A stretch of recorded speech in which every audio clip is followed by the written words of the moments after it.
Alec, welcome. We're free of the spooky season. We're out here on this fresh field of grass. Fresh. Yeah. It's not fresh. It's even more dead than October was because we're in November.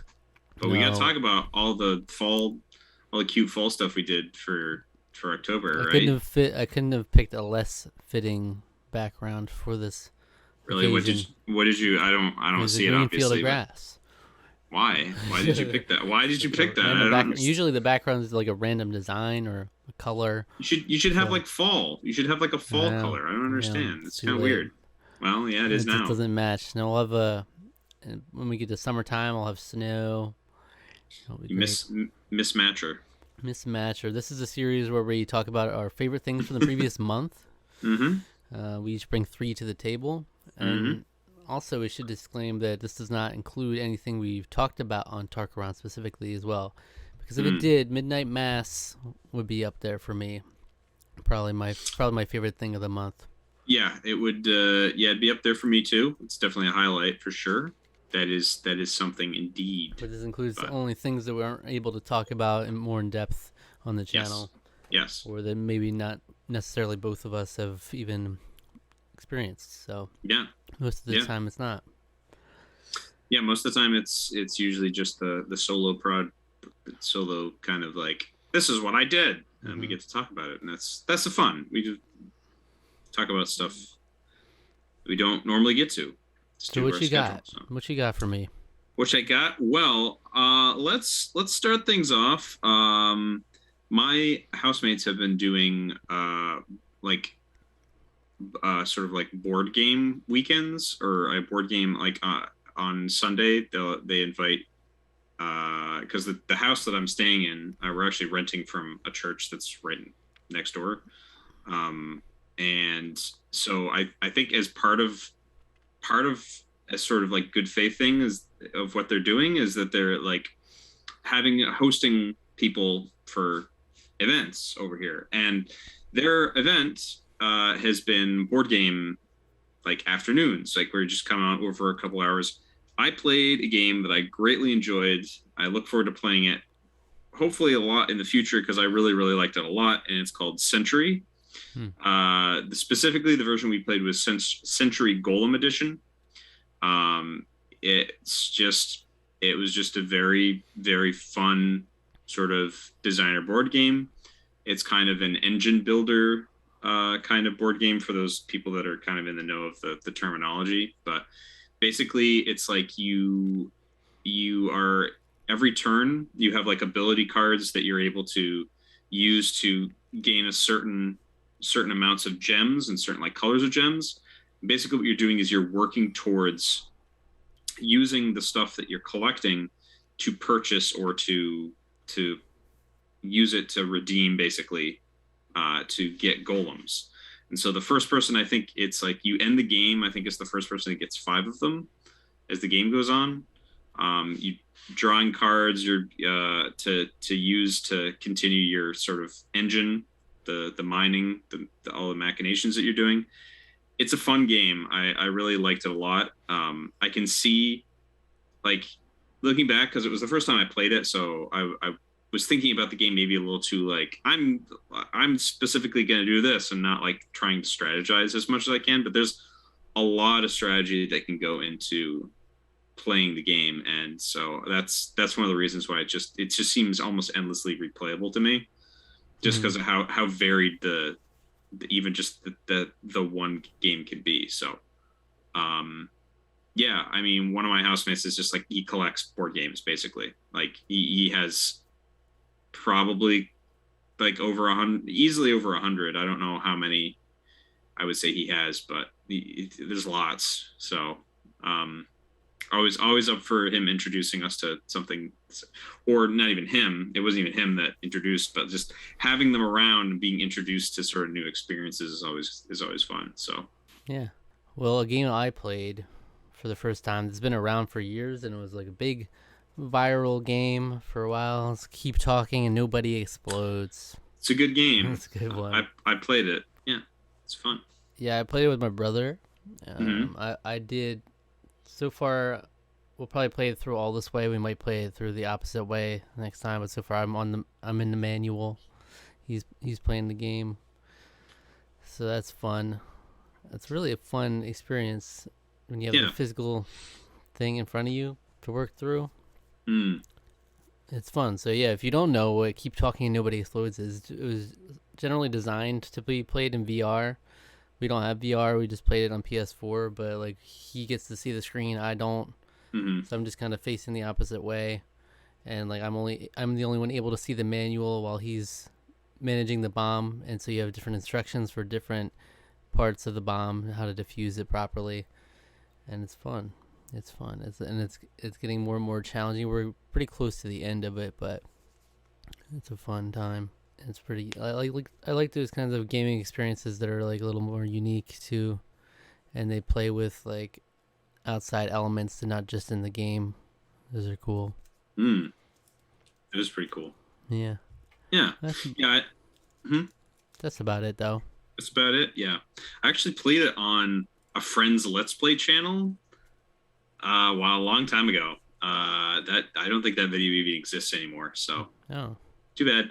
Also, I think they lost the audio on the recording, so you wouldn't have been able to tell that I was playing it anyway. One of the other things that I wanted to highlight this month was Dune came out. I've heard of this, but I've not. Denis Villeneuve, or Dennis Villeneuve, the French director, who has done directed several films that I greatly enjoy, those being Arrival and Blade Runner 2049. Also directed this, Dune, which is exactly how I want my sci-fi. I mean, I like a lot of different, I guess, takes or different tones for science fiction, but I appreciate science fiction that's slow and cerebral, and that's exactly how I would describe this. There's not lots of action in this movie, and I feel like that might put some people off, but I think for fans of the book, which I've actually never read, but for fans of the book, based on everybody that I know who's seen it, who's a big fan of the book, they say this is one of the best film adaptations of a book ever. And that's pretty high praise. I thought the film was just a visual treat. I thought it was very easy to follow kind of what's going on. It does sort of throw you a little bit into it, but as kind of the movie develops, it's like it becomes pretty clear what everything that's kind of going on. Just as the kind of like fantasy terminology and stuff, having to get used to like figuring out the stuff. But the movie is just, like I said, it's a visual delight. I really loved it. The music was phenomenal. The effects were all great. I'm greatly looking forward to part 2, which just recently got announced. Like maybe it was like the week after the film came out. Which is good because it's literally the first half of the book is kind of what it's adapting. So it would have been kind of sad if that didn't happen. So I'm glad to see that this has gotten a good box office reception for being still kind of being racked by the whole COVID thing. So yeah. Again, not really going into spoilers, but I loved the movie. I really did. So that's cool. Yeah, I've heard a lot about it, but never really knew what it was about specifically. But I definitely want to watch it at some point. There's definitely Star Wars. You can see from how the movie was, where you can see that George Lucas was definitely inspired by Dune. Absolutely. Okay. So there's elements of it. Nice. That are like, oh yeah. So that movie kind of blew up, right? Like, it's doing well, right? It has done pretty well, yeah. Well, something that definitely did blow up. So I watched Squid Game. See, I've been wanting to watch this so bad. My parents have watched this and I haven't. That's the thing that's like, it bothers me that I haven't watched it yet. It really honestly bugs me that I haven't seen it yet. It's good. It's really good. Like, it's one of those, you can see why it took off, but it's also nice. Like, you wouldn't expect a a Korean film to take off in this way. It's not necessarily a mainstream thing. I tried for like a little bit to watch the dub, and like, okay, Ooh. can't do this. So that's the only content that I've seen that I absolutely know is clips on YouTube of the dub. It's really bad. I made It's it like really not good. I made it like 2 minutes. And I'm like, okay. Yeah, I mean, it's so bad. And So, my parents watched it sub. They're like, oh yeah, we watch like Icelandic shows and stuff like that. So they've gotten used to like watching stuff sub. and I'm like, thank God I switched this, because these actors are really good, and you're like, they got good emotion out of there. There's like, even in the first few moments of the first episode, the guys are like, come on, what are you doing? Like, what the heck? Like, come on, Scoob. Like, I can only imagine some of the later moments what do they sound like. I'm sure there's some compilations on YouTube of like bad dub moments. I'm sure. Yeah, But well, like I said, I've seen clips that are just I'm just like, oof, mhm. not good. This is one of those classic Netflix phenomenons. It's like takes over the world for some period of time, like the Tiger Kings of the world. It just takes the world by storm. And I get it. I totally get it, because they have some really cool, like, straight up set pieces. It's like really clever stuff going on. Some moments and some things I'm like, okay, I could take it or leave it, but overall it was just a lot of fun. They had a couple really impactful moments. Ultimately, the whole resolution to it I wasn't a huge fan of, but I really enjoyed it overall, though. It was directed really well. It was acted really well. Like, there's some really unique, cool shots with it. There's some funky music that works with it. Like, there's a lot to enjoy from it for sure. I want to do a video talking about it soon on my solo channel too. It's cool stuff. Definitely a lot of elements of like the Hunger Games, stuff like that. You can tell it took from other things, but it's also really unique, and yeah, it makes sense that it's successful. I get it. So this is tough because I want to highlight a couple different things here. Do I diversify, or do I? Now, you know what? I think I spent. So I'm gonna highlight No Time to Die, which I'm probably also gonna make a solo video about, which I saw twice already. I'm planning to try to go see again this weekend. I hope. I love this movie. So No Time to Die, the final Daniel Craig James Bond film. It was excellent. I love pretty much everything about the movie. It was extremely, much like Dune, it's long. So both these movies I think are over 2.5 hours long. I think Dune, yeah, they're both like sort of starting to creep on 3 hours in terms of length, which sometimes movies that are long in the tooth like that cannot really feel it. I didn't feel it with either of them. I especially didn't feel it with No Time to Die, because there are lots of great moments in it where it kind of like it kind of like takes it easy for a bit. It sort of gets you to sort of settle into the mood and kind of really pay attention to the getting into the story, getting into the goings on of James Bond kind of having to come back out of retirement and face his past, not necessarily his past, but face things, big spy, world-changing things, having to deal with it again, and then how that sort of how his personal life and everything is kind of both involved and affected by it. And it's just there's just so many great moments in it.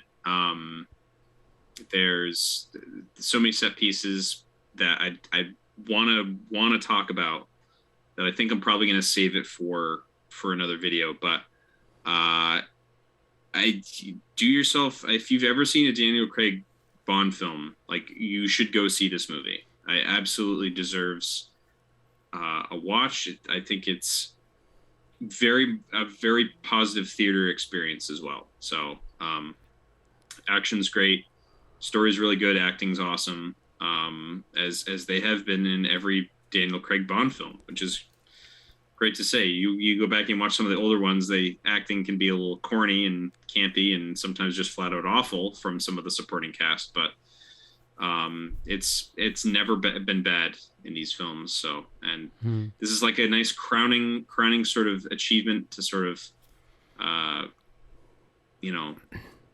to just have it happen, have this Daniel Craig's time as Bond just sort of get to stand and go off with a great film.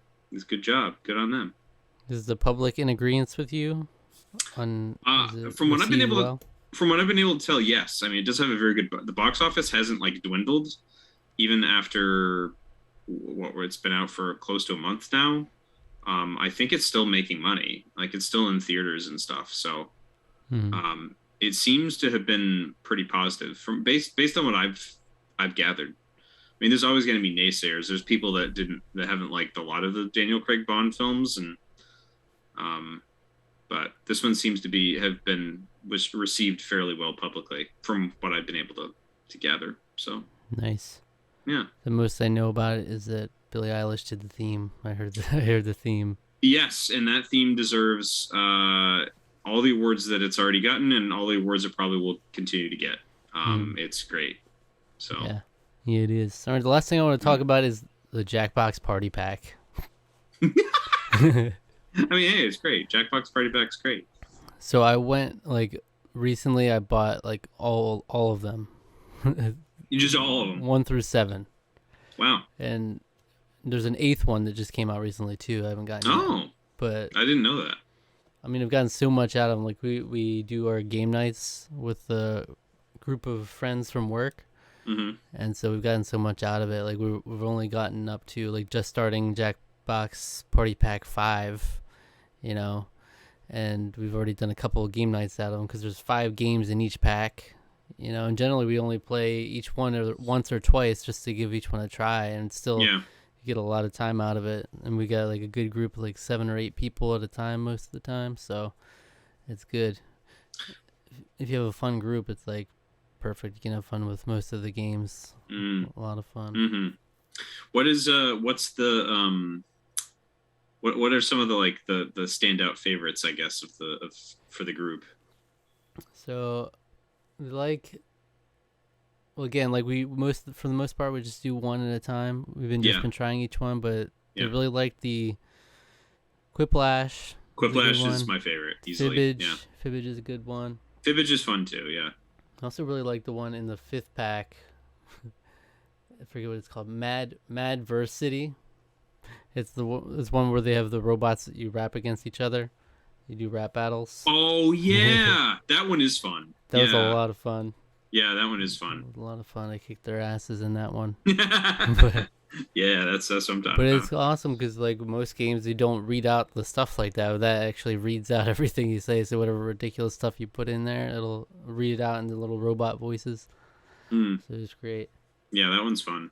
But we still got quite a few to go through. I think the Jackbox, that pack was the last one I had played. Because I had played some with my family a little bit. But I think that pack is the last one, so then it'll be all new for me too after that. But it's great stuff, man. It's the perfect party game. Because I was selling them for a while because, we were just doing normal games before. We had a couple movie nights, but I'm this is a perfect game. This is you get a lot of entertainment out of it, you just need a good group. It's fun stuff, man. Indeed it is. And now there's the 8th one out, but we still have so many to go through, and it's we've only played each one 2 or 3 times at the most, so you could get so much out of each one. You're really trying to get the value out of it, yeah. Yeah. But we're doing this whole gathering with my one friend is hosting this Friendsgiving thing. But she's gonna have a ton of people there, and she's we should play it. I'm that's too many people to play it. Actually, she's gonna have 20 people or something. There's very limited games that you can play with that many. Well, there you'd have to do the audience participation stuff for Yeah. people who maybe don't want to necessarily play, but Yeah, I know. But yeah. ideally, like the perfect amount is like 8. Yeah. And some games will be like 6 at the most. Like it's weird. Some, and like you don't know Jack is 4 at the most or something. Mm. So there's some weird ones that are a little limited, but yeah, it's fun. It's a fun time, man. It's a blast. Mm-hmm. You just need good people. Just need some good people with you. Just good stuff. Yeah. Just good stuff. October was a cool, solid month. Pretty scary, terrifying month. Pretty spooky, scary, and skeletons. You know, it could have been scarier though, for sure. I mean, I watched horror streams. That was fun. I watched like horror streams. That is horror. Yes, I watched stuff. horror streams. It was terrifying. Horse dreams. Pete's epic freaking horror game month happened, and it was great. Hololive did a bunch of horror stream stuff too. They had a huge collab where they played Among Us, and it was amazing. So I got some nice spooky content from my internet.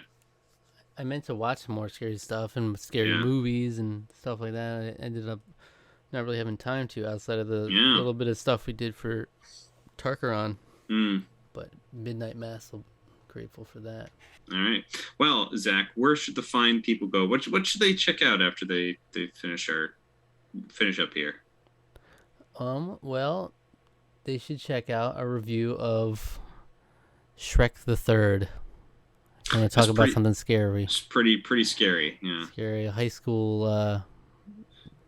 It's like high school drama meets Shrek. That was like a whole 15-20 minutes of that movie, isn't it? It's real. They went there. They went there. Sometimes I just forget we watched all the Shrek movies, which is amazing because we just did it this last summer. We just did it during this summer. It's wild. So it's wild. It was a wild ride. It all happened so fast. It did. It just life comes at you fast, and then before you know it, you've watched all of the Shrek content. We've absorbed all the Shrek lore. Yeah. Yeah. So that's it. Thank you for watching. Subscribe to the channel. Subscribe to our podcast feed. Like the video. Leave a comment. Hit the notification bell. Follow us on Twitter and Instagram. And like us on Facebook at Tarqaron TWO. All right.